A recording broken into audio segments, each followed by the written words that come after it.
So at this point, there should be no surprises. There was a pre-construction meeting with the contractor that included the developer, the design engineer, the contractor, and county inspection staff. And they should have discussed construction standards, the plans, and the specifications for the proposed improvements in the public right-of-way. Once everybody thinks that everything is 100% complete, we're talking at the very end of the project, and that includes the developer, the contractor, and the engineer, they contact Assurances, Paul. Paul will generate a formal walkthrough request, one for the civil group and one for the traffic group. And each of the inspectors will go through and they'll generate a punch list, and they'll identify all the deficient items. Once the deficiencies have been addressed, then another inspection request is generated. Final walkthrough is performed to clear out the deficient items. And if there are no items, then notice is sent to Assurances that everything has been complete.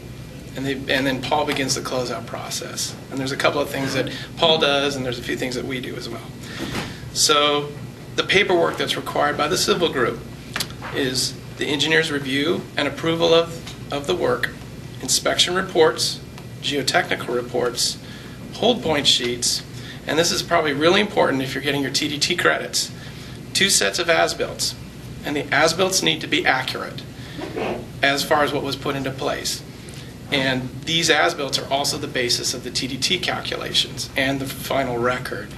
So, for example, if you put in a wet weather section and it's not reflected in the as-bills, you're not going to get credit for the wet weather section. Those, you know what I'm talking about, for the roadways. And that's about it. Jean's going to talk about the traffic side. Put that down. All right, thanks, Rob. So for traffic engineering, for most of your projects, really the 3 main items traffic engineering will be signing off on are your signing, your striping, and your final site distance certification. We've got a poster up here you guys probably can't see very well. It just shows some of the things we're trying to avoid. So maybe afterwards you can come check it out and talk to me if you have any questions.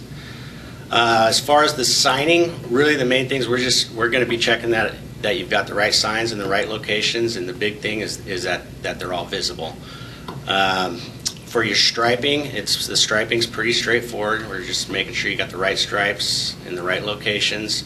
The one tip, if nothing else, I wanted to leave you here with the striping is make sure you get your striping layout approved at the pre-marking stage. This is an item, it's on your hold point sheet, and there's a reason it's there. It's a lot easier to fix things if there's a problem at that point than after you put your final striping down. And your final site distance certification, this is important. It just ensures at the end of the project that you got site distance met at all your intersections. This needs to be submitted by your engineer, and traffic engineering will go out, send someone out to verify and approve it.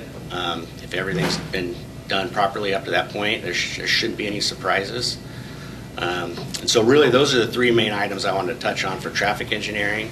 If you've got traffic signals on your projects, we would also be involved, and if any of you have questions about those or any other traffic engineering items, you can come find me afterwards.